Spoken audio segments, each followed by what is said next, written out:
9.13 부동산 대책 이후 주택시장이 안정세를 보이면서 과열 양상을 보였던 수도권 지역 청약시장도 영향을 받고 있습니다. 신규 분양시장에서 성수기로 통하는 3월 봄 특수가 사라졌다, 이런 분석인데요. 부동산 현안을 조명하는 목요일의 오아시스, 오늘은 이동현 KEB 하나은행 부동산 자문센터장과 함께하겠습니다. 어서 오세요. 네, 안녕하십니까. 네, 자, 흔히 이맘때 이 분양시장은 성수기다 이렇게들 말을 하는데 올해는 아니라고요. 이 건설업계 쪽에서는 최악의 봄이다 뭐 이런 말까지도 하고 있다고 하는데요. 네, 맞습니다.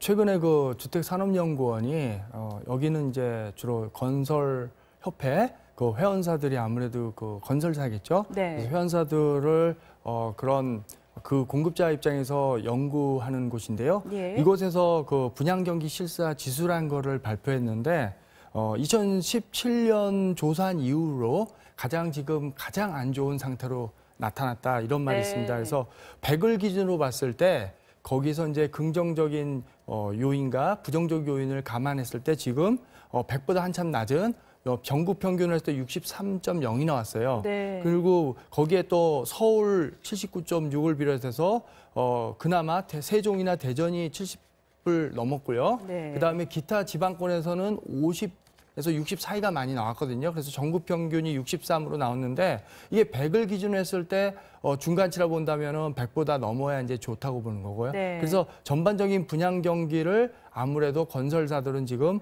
어렵다고 보고 있습니다. 자, 이 청약 불패로 통해왔던 게 수도권과 서울 지역인데 네. 서울에서까지도 청약 미달 사태가 또 벌어졌다고요? 네, 맞습니다. 최근에 얼마 전에 지금 분양했던 것들, 최근에 한두 달 사이에 분양했던 걸 보면 일단 수도권에 같은 경우에도 예전에는 분양에 큰 무리가 없었거든요. 네. 검단 신도시가 미분양이 됐어요.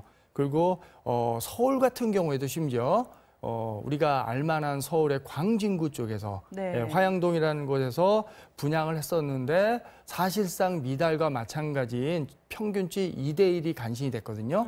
그렇다면 이런 분위기가 과거 같으면은 불과 9.13 대책 이전만 하더라도 평균적으로 이들 지역 서울의 광진구 및 중심부거든요. 네. 그럼 평균 말 쉽게 100대 1도 우습게 갔거든요. 근데 예. 이런 분위기가 지금은 안 되는 그런 여러 가지 요인에 따라서 시장이 안 좋다고 볼 수 있겠죠. 네. 그래서 지금 올 들어 1월과 2월 누적 기준으로 서울 등 수도권의 1순위 청약 미달률이 21.4%로 지난해 4분기 11.5%보다 10%포인트 정도 증가했다. 지금 네. 그러는데 이 수도권의 청약 미달률이 이렇게 높아지면서 경쟁률은 또 크게 떨어져서 지금 보시면 지난해 1분기에 8.7대 1이었는데 지금 1, 2월 2.8대 1로 거의 3분의 1 토막이 났죠. 또 직전이었던 지난해 4분기와 비교하면 더 급격히 꺾인 이 그래프를 확인하실 수 있는데, 자, 이런 상황, 이 대출 규제가 아무래도 이 수도권과 서울 지역에 집중됐기 때문이다, 이렇게 볼 수 있을까요? 그것도 영향이 크죠. 지금 일단은 9.13 대책의 영향이라고 볼 수 있겠는데요. 네. 9.13 대책이 전반적으로 주택시장의 가격 하향 안정화를 가져왔거든요. 네. 그 얘기는 뭐냐면은 지금 앞으로도 지금 아파트 가격이 더 떨어질까를 본다면은 청약 역시도 시장을 향후에 물론 3년 뒤를 보고 청약이 들어가겠지만 역시 지금의 흐름대로면은 안 좋다고 보는 겁니다. 사람들이, 네. 소비자들이. 그래서 지금의 분위기로 간다는 거는 여러 가지 9.13 대책의 대출 규제라든지 여기에다가 이제 지금 금리도 실질적으로 좀 올라가고 있고요. 네. 이런 영향들에 세금이 이제 조만간에 6월 1일 날 이제 재산세 종부세 반영돼 또 올라가고 이런 분위기들이 전반적으로 이 기존에 있는 아파트 시장 못지않게 일반 이 청약 시장, 분양 시장에 영향을 미치고 있다는 거죠. 네. 자, 이상 과열을 걱정했었는데 얼마 전까지만 해도요. 이제는 미달을 걱정해야 되는 상황이 됐는데, 자, 이러다 보니 미분양된 아파트 중에서 일부 계약 조건을 완화해서 다시 또 분양을 하는 그런 경우까지 나온다고요? 네. 앞선에서 말했던 그런 서울의 광진구 같은 아파트도 마찬가지고요. 네. 평형에 따라서 또는 타입에 따라서 전용 면적 기준으로 했을 때 어떤 곳에서는 이게 지금 수요자를 못 찾았어요. 예. 그러다 보니까 지금 이걸 어떻게든 해소해야 되거든요. 해소할 방법은 9억 원이 다 초과하는 금액들이었기 때문에 우리가 말하는 그 공적인 그 분양에 대한 그 대출을 못 받지 않습니까? 예. 그러다 보니까 이제 민간업체에서 분양하는 아파트 경우에도 이용료 계약 조건을 좀 바꿔줘요. 기존에 원칙적으로 보면은 계약금 20%에 네. 통상적으로 중도금 60%, 잔금 20%인데 이 기준을 계약금 10%만 받고 나머지는 60% 중도금에 잔금대로 이월시켜주거든요. 네. 이렇게 해서 이제 좀 더 자금의 압박을 덜하게 해서 분양자를 찾는 거고요. 예. 여기에 또 아울러서 그 시행사 입장에서 건설사 입장에서 네. 자체적으로 분양에 대한 그 중도금 대출 보증을 섬으로써 대출을 좀 이렇게 만들어가고 있는 그런 모양새입니다. 네. 그렇다면 궁금한 게 이 기존에 이미 계약금을 20%로 냈던 사람들은 그러면 다시 돌려받게 되나요? 아니 그거는 좀 다른 관계고요. 네. 일반적으로 이미 진행됐던 사람들이 소급하는 경우는 많지는 않습니다. 다만 이제 이거에 대해서 어떤 딱히 규정은 없습니다. 뭐 돌려줘야 된다, 안 된다 이런 규정이 없기 때문에 네. 그거는 이제 건설사의 자금 사정이라든지 또는 어느 정도 계약금과 중도금의 절차가 진행됐는지 여부에 따라서 네. 이렇게 돌려줄 수 있고 안 돌려줄 수 있지만 원칙적으로 안 돌려줘도 그거로 인한 문제는 사실상 없다고 볼 수 있겠습니다. 예. 자, 그런데 수도권과 서울과 달리 또 지방에서 아주 일부 지역을 중심으로는 또 국지적 호황이다 이런 말이 나올 정도로까지 청약 시장이 상당히 인기를 끌고 있는 곳도 있다는데 그런 지역들은 원인이 뭔가요? 네, 그 지금 일부 지역, 뭐 대구 지역이라든지 대구의 일부 지역, 예. 그다음에 대전 지역들. 그렇게 지방권수 일부 지역은 지금 아파트 가격도 좀 강세를 여전히 유지하고 있고 또 그러다 보니까 청약 시장도 이렇게 좀 많이 열기가 좀 있는 편이거든요. 상대적으로. 예. 상대적입니다. 전국적으로 봤을 때 뭐 서울 지방 구분 없이 전반적으로 지금 시장은 안 좋지만은 일부 지방권의 지역이 그렇게 좀 보여지는 면이 있는 한두 개 일부 지역들이 지금 강세를 보이니까 네. 그게 마치 전반적으로 다 좋은 것처럼 보이는데 실정은 안 그렇거든요. 네. 그렇던 이유는 아무래도 지방권이다 보니까 9억 원을 넘는 다시 말해서 대출 규제, 중도금 대출에 대한 규제가 적용이 안 되는 지역이 많고요. 비규제 지역이다. 예, 그리고 또 조정 대상 지역이 아니다 보면은 이렇게 쉽게 하면은 분양권 전매도 가능할 수 있고요. 네. 그런 몇 가지 요인들이 있습니다. 그래서 그런 요인들이 아무래도 9.13 대책의 반사 효과 내지는 어떻게 보면 풍선 효과일 수도 있고요. 그래서 예. 그런 일부 지역들이 지금 많이 이렇게 좀 확대된 모양새지 전국적으로 봤을 때는 지금 지방권, 서울, 수도권 구분 없이 전반적으로 청약 시장도 좀 약화된 모습이고요. 또 기존에 있는 아파트 매매 시장 역시 지금 약세 쪽으로 가고 있는 모양새입니다. 예. 자, 그럼 앞으로 분양 시장은 좀 어떻게 전망을 하고 계십니까? 네, 분양 시장 역시 지금 앞선에서 광진구 사례도 마찬가지지만은 9억 원을 넘다 보면은 중도금 대출에 어려움이 있거든요. 공적 보증이 안 되니까요. 네. 그렇다면은 결국은 내 돈으로 다 아파트 그 대금을 납부하기가 어렵거든요. 실질적으로. 예. 그런 상황이라면 앞으로도 9억 원 이하의 분양가 이하 지역에 중도금 대출이 되는 곳에 더 경쟁이 몰릴 수 있겠고요. 그리고 또 앞선에 말씀드렸다시피 어떤 예를 들어서 뭐 대구 지역이 그런 지역인데요. 네. 특정 지역이 만약에 규제 대상 지역이면 인근 지역은 규제가 아닌 또 자치구들이 있거든요. 그러면 네. 그 지역, 인근 지역들은 상대적으로 자유롭게 분양권 거래라든지 이런 게 가능하기 때문에 그런 면에서 볼 때는 그런 특정 지역들 중심으로 해서 양극화 현상이 좀 더 가중되지 않을까 이렇게 생각은 됩니다. 네.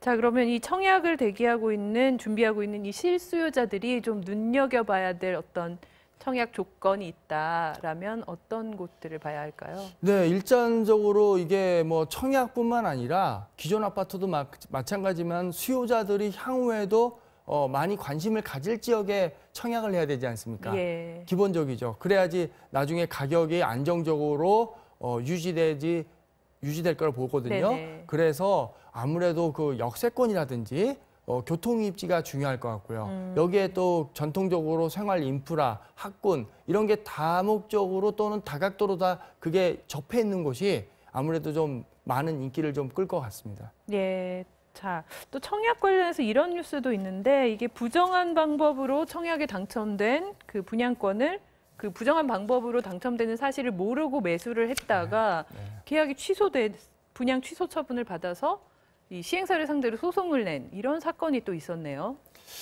예, 이게 뭐 과거 같으면은 이런 것들이 상대적으로 덜 부각됐는데 네. 지금의 9.13 대책 이후로 그리고 지금 정부에서도 이런 불법적인 청약이라든지 불법적인 분양권 거래 기타 뭐 여러 가지 이런 것들을 투기로 보고요. 네. 그걸 단속에 대한 의지가 강하거든요. 네. 그러면서 이제 국토부에서 이제 거기에 대해서 조사를 하면서 자연스럽게 이제 이게 시행사 건설사 그러니까 시행사 건설사 측에 이게 청약 내지 이게 취소될 수 있게 네. 또는 무효될 수 있게 이거에 대해서 어떤 그런 요청이 있었던 것 같아요. 예전보다 까다롭게 그렇죠. 본다는 까다롭게 거죠. 보죠. 그러다 보니까 지금 정말 순수하게 본인은 이제 모르고 그게 불법 당첨자인지를 모르고 또는 청약이 잘못됐는지 모르고 네. 그거를 샀던 사람들은 억울하게 피해를 본다고 지금 나오는 거거든요. 네. 그래서 거기에 대해서 지금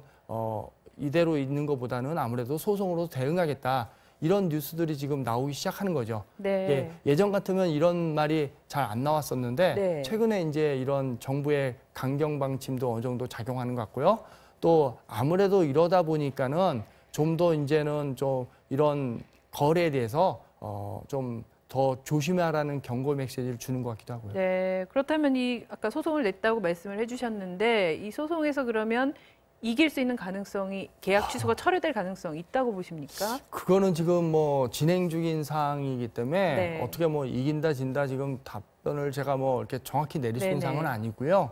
다만 지금 그런 상황에 이제 어떤 다툼의 여진이 있어요. 그러니까 주택법의 규정에도 이거를 취소할 수 있다, 뭐 할 수 있다 이런 규정이 있거든요. 네. 그러다 보면 이게 하는 건지 아니면 말 그대로 안 해도 되는 건지 이게 좀 논란의 소지는 약간 있어요. 그러니까 불법 당첨이라고 예, 하더라도 예. 계약 취소를 할수 있다. 반드시 해야 되는 건 아니다. 그러니까 할 수 법상. 있다라는 말 네네. 그대로입니다. 그래서 이거는 이제 추후에 논쟁의 여지가 있고요.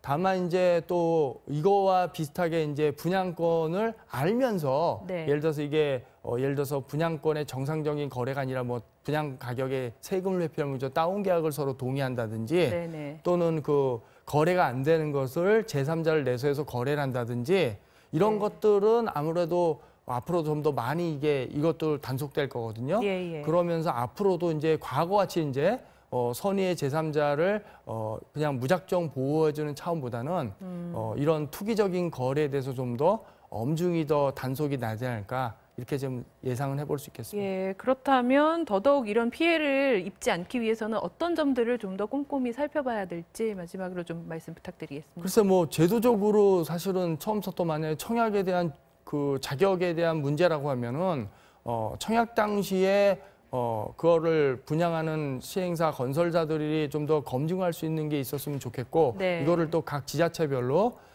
이렇게 정확하게 검증 시스템이 있으면 가장 좋겠습니다. 근데 네. 그런 게 현실적으로 만만치 않거든요. 네. 그러다 보니까 지금 이런 상황이 나올 수 있겠고요. 다만 이제 이걸로 인해서 앞으로 이런 청약의 원인 무효를 통해서 손해를 볼 수 있는 상황이 있기 때문에 이 점은 좀 더 어떠한 구제책 내지는 아니면 여기에 대한 대비책은 좀 더 그런 계도할 필요는 있겠습니다. 예. 자, 목요일의 오아시스 여기서 마무리하겠습니다. 이동현 KB 하나은행 부동산 자문센터장과 함께했습니다.